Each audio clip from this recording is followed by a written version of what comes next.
Ah, yes.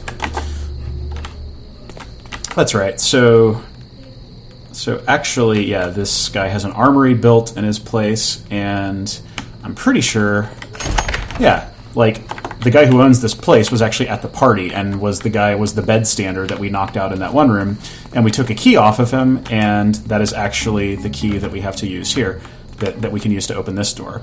It's still possible to get in here, but you have to...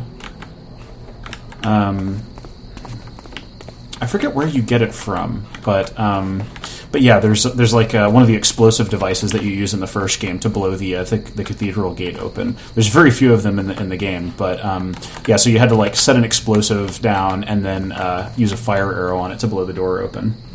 But now because we're finding this place on the return trip. Then we can just use the key that we found inside Soulforge to unlock it. However, the resources inside are not nearly as useful to us now because we're on our way out of the mission. But it's a cool detail. The fact that the key is there is almost an Easter egg. You know, if you stripped the bones really thoroughly on your way here. But we didn't, and I think that's fine because it means there's a few more surprises on the way back here.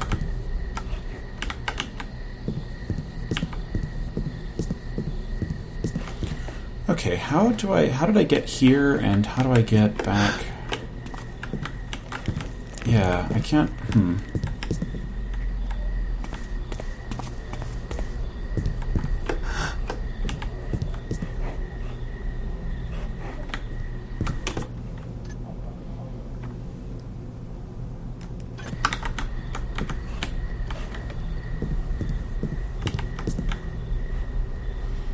Okay, that's the castle turret-y thing on the other... Oh, right, open window. Yeah, these open windows aren't the best thing for direction because, you know, light is going into them rather than out. So I kind of lost it, but it's fine. I mean, you know, I got there. That's the old zombie tower.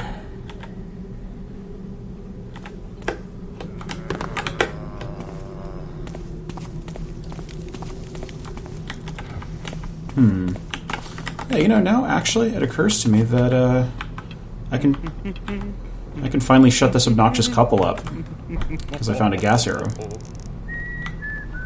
What's that? Speak.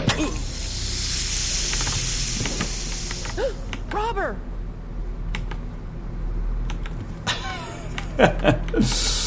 Yeah, I don't think I can get in there. Just as well. Okay, what's the best way to get out here? Should I go into the zombie room? Sure.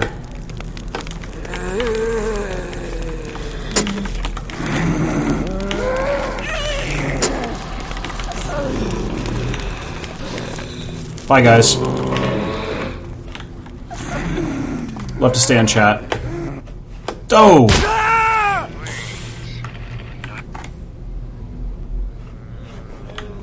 Well, I didn't handle that so well.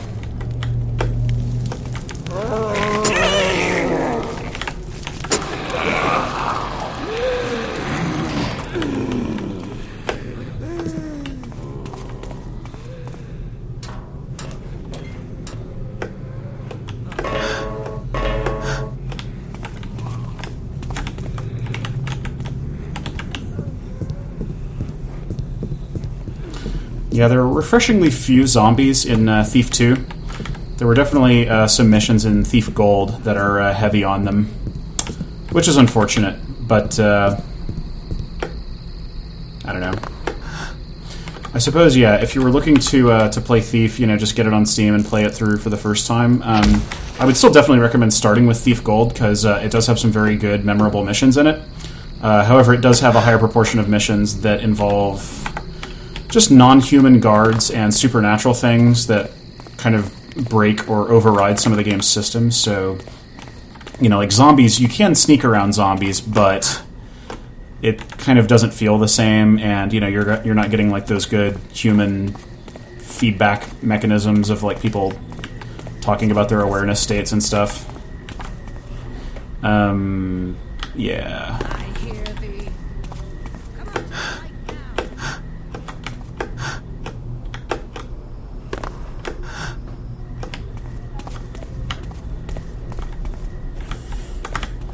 Silence visits me again.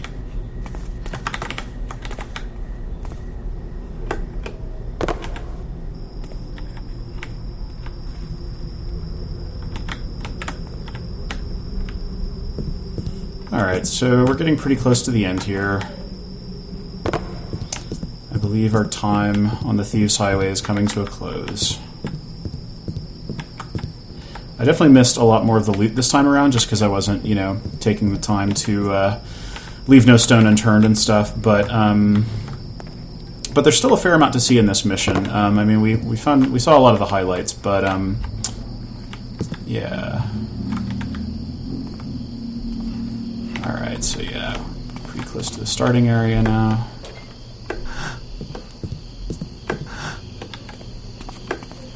For the builder's sake, what was that? A villain appears before me. Ow.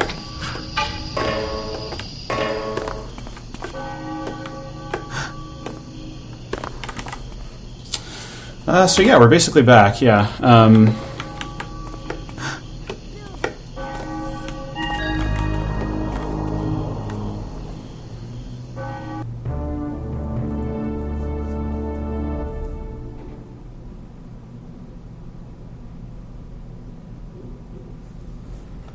Cool. Okay, so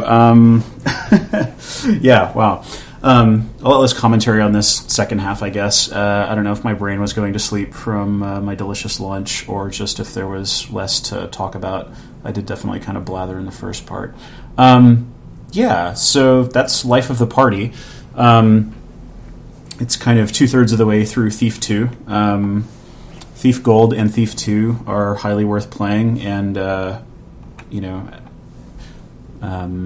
yeah, definitely check them out if you don't. If you can get over how dated the graphics are, then I think they still have a lot to offer. The audio design for them, as you probably saw, is still pretty intense and immersive. Yeah, gosh, concluding thoughts. Yeah, definitely read some of the pieces that I linked on Twitter about, because people have, like a live stream isn't necessarily the best format to talk about stuff in depth and give a lot of insight, but hopefully this will kind of provide some context for some of the pieces that people have written about Thief, and just some of the more general thinking that people are doing about the future of stealth games and things like that, because I think they do have a lot to offer. I think that's one reason that I've been going back to these games lately and playing them and rediscovering a lot of the things that they did well, is that because you're relatively, I played the game in that very middle of the road, knock everybody out sort of way, and you do kind of feel powerful in that sense, but you feel very vulnerable all told. Even until the point that you've got everybody in the level knocked out. There's always this sense of threat, and I feel like it makes you experience the world and everything that you do in that world completely differently than in a game where you're a guy who can kill everybody, and where you're really just you're cleaning the world, but in that more literal sense of just killing everybody, and the experiences you get of like being afraid of things, like. I'm so seldom afraid of things in games where I shoot a lot, and I say that as, even games that I like shooting games that I like Doom or something. Whereas in Thief, it's very much about being afraid and powerless and acting on limited information and stuff like that. And I think that just that play aesthetic opens up really different expressive spaces, because you can talk about being vulnerable and afraid, and have it actually be kind of mechanically credible. And that's really interesting, and that's why I hope people keep making games like, Dishonored, and just any game where sneaking is kind of, I don't know. Dishonored was sort of like this pragmatic kind of hybrid, right? Because you could play that game and shoot your way through it. But I think games where that killing isn't even possible, I think that's what's those things, I feel like people go into it with a completely different mindset. Now, plenty of other people who are maybe used to playing shooters bounce off of it, and they don't really want to, like some people aren't gonna go for that. But I don't know, like, yeah. But yeah, so yeah, stealth games. I think Thief is definitely one of the earliest and most important stealth game, and it's really cool. So thanks for tuning in. These two games, like Thief Gold and Thief 2, as well as Thief 3 Deadly Shadows, which is also quite good, takes things in a different direction, but I feel like it was very faithful, and it was made by people who respect the first two games and are were very faithful to them. So yeah, if you're interested, pick them up on Steam. There's also a lot of fan missions out there, and I've only played a few of them, but the game still has quite a good community around it, and there's a lot of cool stuff out there to further explore the game with. So yeah, I think that's about all I've got. Thank you so much for tuning in, and yeah, I'll see you next time. Yeah, thanks. Bye.